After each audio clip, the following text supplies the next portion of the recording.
Hello, good morning.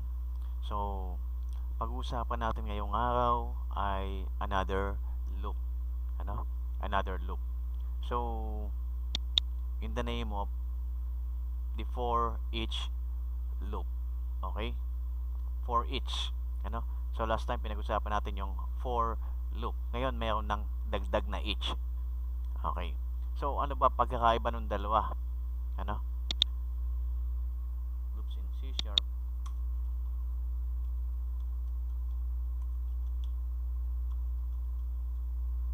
Okay. Ayan yun, ano? Yung for each loop. So, malaki ang pagkakaiba ng dalawa.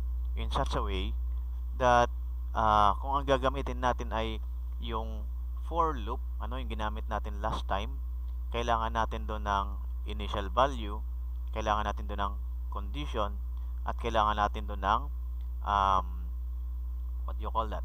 Um, incrementers or decrementers na siyang nagko-control nung loop. Pagkakaiba ni for each loop is that si for each loop ay may pinagkukuhaan na container, ano, compared dun sa for loop na wala siyang pinanggagalingang data. Dito, hinuhugot niya or nire-retrieve niya from the container, maybe in the form of array or in the form of database, table. Ano? The syntax of the for each loop is just like this. Or ito na yun, ano? For each. Okay.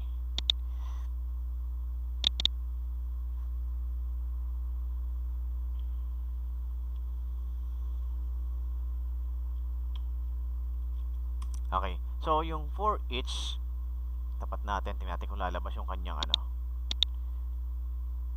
Hindi lumabas, ano? Yung kanyang pinakang tawag dito.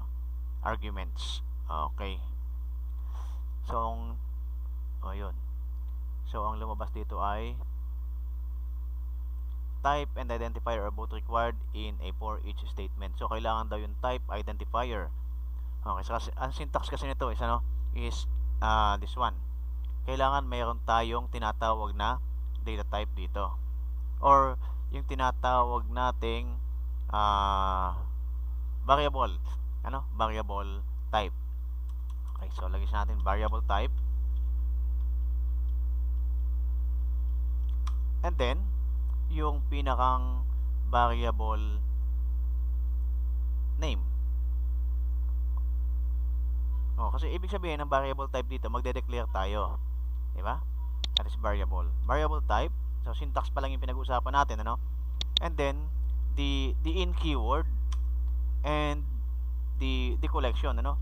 Kung saan manggagaling yung tinatawag nating data na kukuhain ni for each loop. And then, meron siyang beginning. Ay, bakit end ang ginawa ko? Beginning, meron din siyang end. Yan, automatic naman yan, no? So, subukan nating lamanan ito. Ano? Pero bago natin malamanan to, syempre kailangan nating mag-declare muna ng collection. At alam ko, hindi pa kayo familiar kung paano mag-declare ng collection dito sa C#. O siguro familiar na kayo dahil kayo yata yung mga naging estudyante ko dati sa DSA, Data Structures and Algorithm. So, kung kayo ngayon yung mga naging estudyante ko before in Data Structures and Algorithms, then ibig sabihin may background na kayo ng C#. Kung hindi naman, alam ko may background na kayo ng Python and you're already familiar with array. Kung hindi pa rin talaga, so this is how the array looks like. Diba ito? Ito ang array. Ito, string. Diba? Array of string, ibig sabihin, dinedeclare natin si args na maging array of string. So, ibig sabihin, yung string yan yung data type, yung angle bracket ang tawag ko diyan, ano, or sige, angle bracket, ano, ayan, open and close. Ang nire-represent niyan ay an array, di ba? Array. Pag hindi naiintindihan, ouch, di ba? Pag hindi naiintindihan yung array ang kinalalabasan. Kaya siguraduhin nyo maintindihan nyo itong array, ano. Okay, ganyan ang pag-declare ng array, di ba? Lalagyan mo lang ng open and close angle bracket sa dulo yung data type, And then, ito yung pinakang variable name. Ibig sabihin, itong static void main na to, kahit anong letter ang ilagay natin dito, pwede. Ano? Kasi this is just a declaration of an array. Ano? An array of arguments. An array of string. So, sige, dahil mag-uumpisa tayo sa paggawa ng array, ayan, napakita ko na sa inyo, no? Or na-explain ko na sa inyo na this one is an array at kung paano mag-declare ng array, kailangan lang natin ay data type, ano? And then, yung pinakang ito, yung symbol na ginagamit ng array. So, simulan natin. Declare tayo ng array of integers. Diba? Int, ano? Int. So, ayan.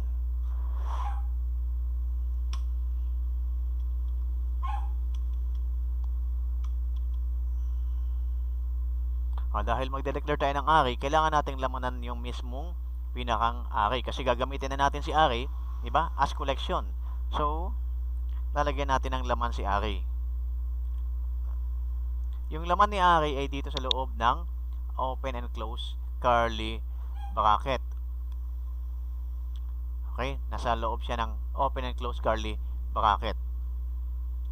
So, let's say meron tayong numbers 10, 5, 15, 25, 1, 0, 56. Okay, tama na yun, ano? So, pagka ganyan, kahit ilan, kahit gaano kadami, kasi yung array natin, hindi natin nilagyan ng size, di ba? Yung length niya, hindi natin ginawang fix dito. Kaya, ibig sabihin, magbabase yan kung gaano kadami yung ilalagay natin sa loob ni open and close curly bracket or curly brace, di ba? So yan yung magiging laman ng array. So nakapagawa na tayo ng mag-serve as collection kasi dito natin kukunin yung data na i-display natin mamaya. Okay? So proceed na tayo dito sa loop. So for each variable type name in collection, di ba? Yung variable type dito na sinasabi, syempre, kung ano yung dineclare mo data type or variable type ng array, yun din ang gagamitin mo dito. Sabihin, magde-declare ka dito ng variable or attribute. So, mag-declare tayo. Ano? For each int, halimbawa ay number. Diba? For each int number. So, number, yung number dito is just a variable name. Maliwanag. Yung keyword natin na in, huwag niyong tatanggalin niya kasi nga keyword yan. That is a reserved word. Ano? In. Ano yung collection? Yung collection, yun yung pagbabasayan natin ng pagkukunan natin ng data na i-retrieve natin. So, nag-declare tayo ng array dito na ang pangalan ay my number. So, yung my number ang gagamitin natin dito. That is a collection. Ano? My number. Ayan. Okay. So, for each int number in my number, begin. Ba't nagdoble ang begin nun? Begin, end. Natanggalin ko nga yung isa.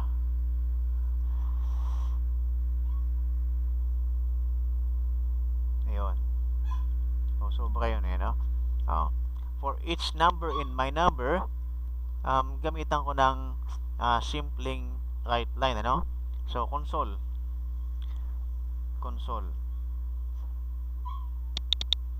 dot right line,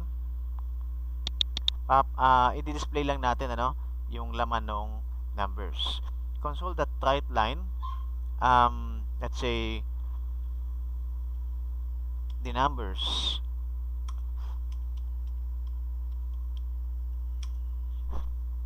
Or the number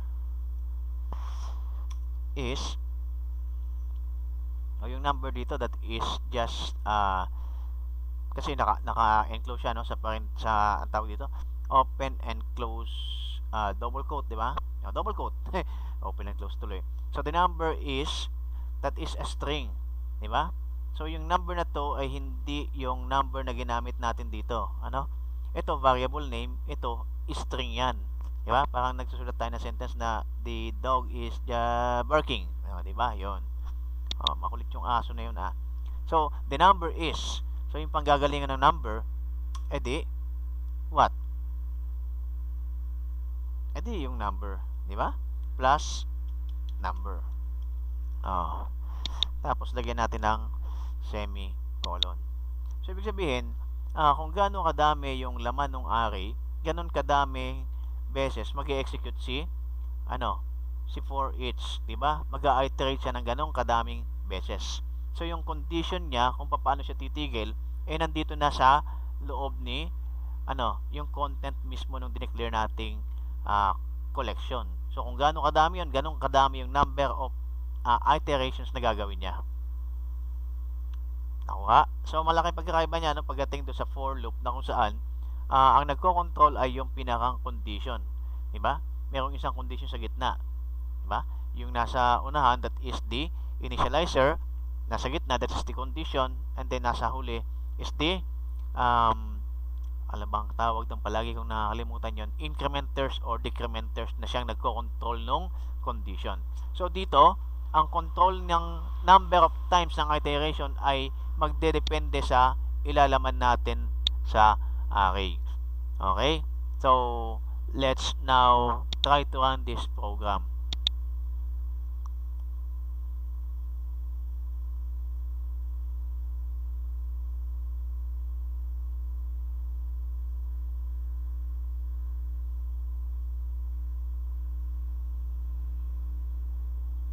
Bakit nawala ng output? Ayun. Tingnan natin yung program ulit, medyo liitan natin to, ang laki ng window. Ayun, di ba? Nakadikit lang hindi ako nakapaglagay ng space dito.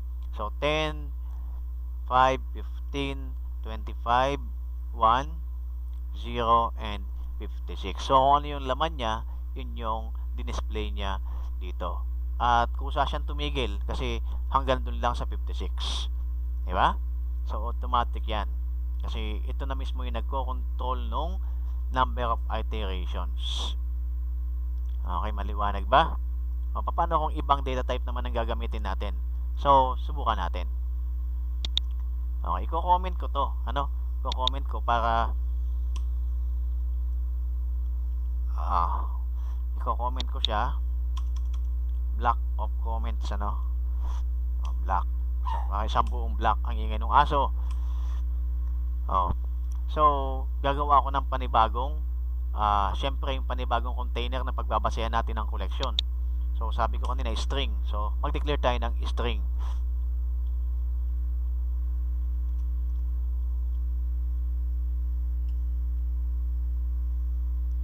Anong ilalagay ko? Halimbawa ay yung mga araw. Halimbawa ay Monday.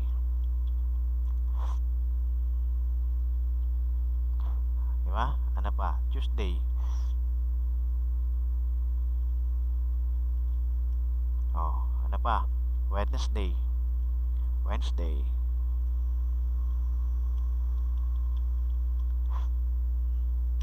Ano ba? Thursday.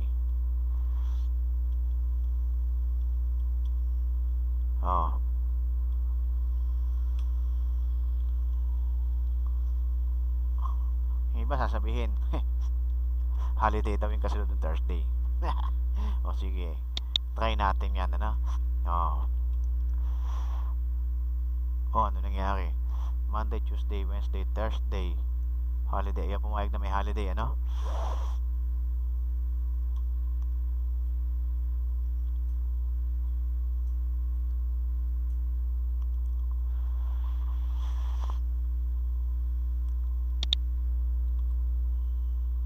Saan ako nagkamali? Koma ba yun? Monday, Tuesday, tama naman Wednesday,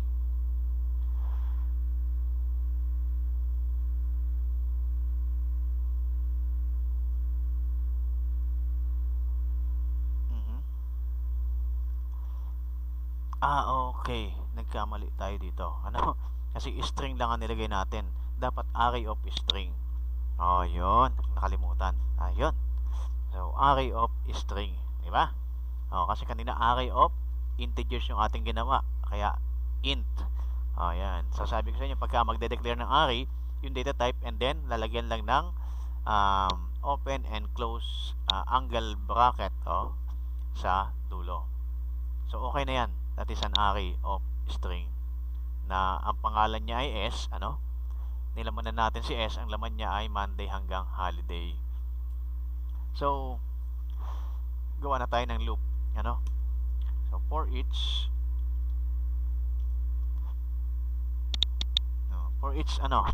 halimbawa ay for each ayan, ito string, di ba?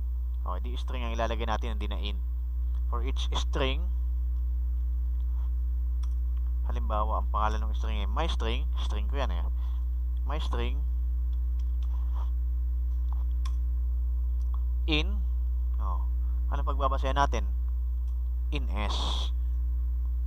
In S. Tapos magbibigin tayo, automatic yung end. So let's try to display the day, the days.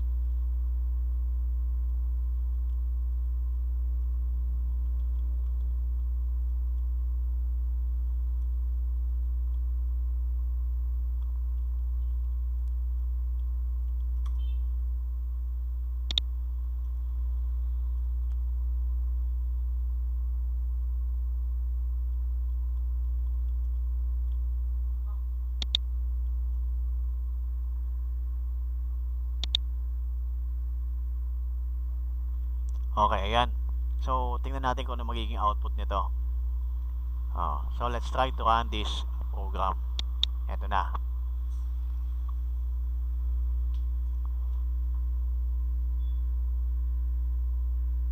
Ayun.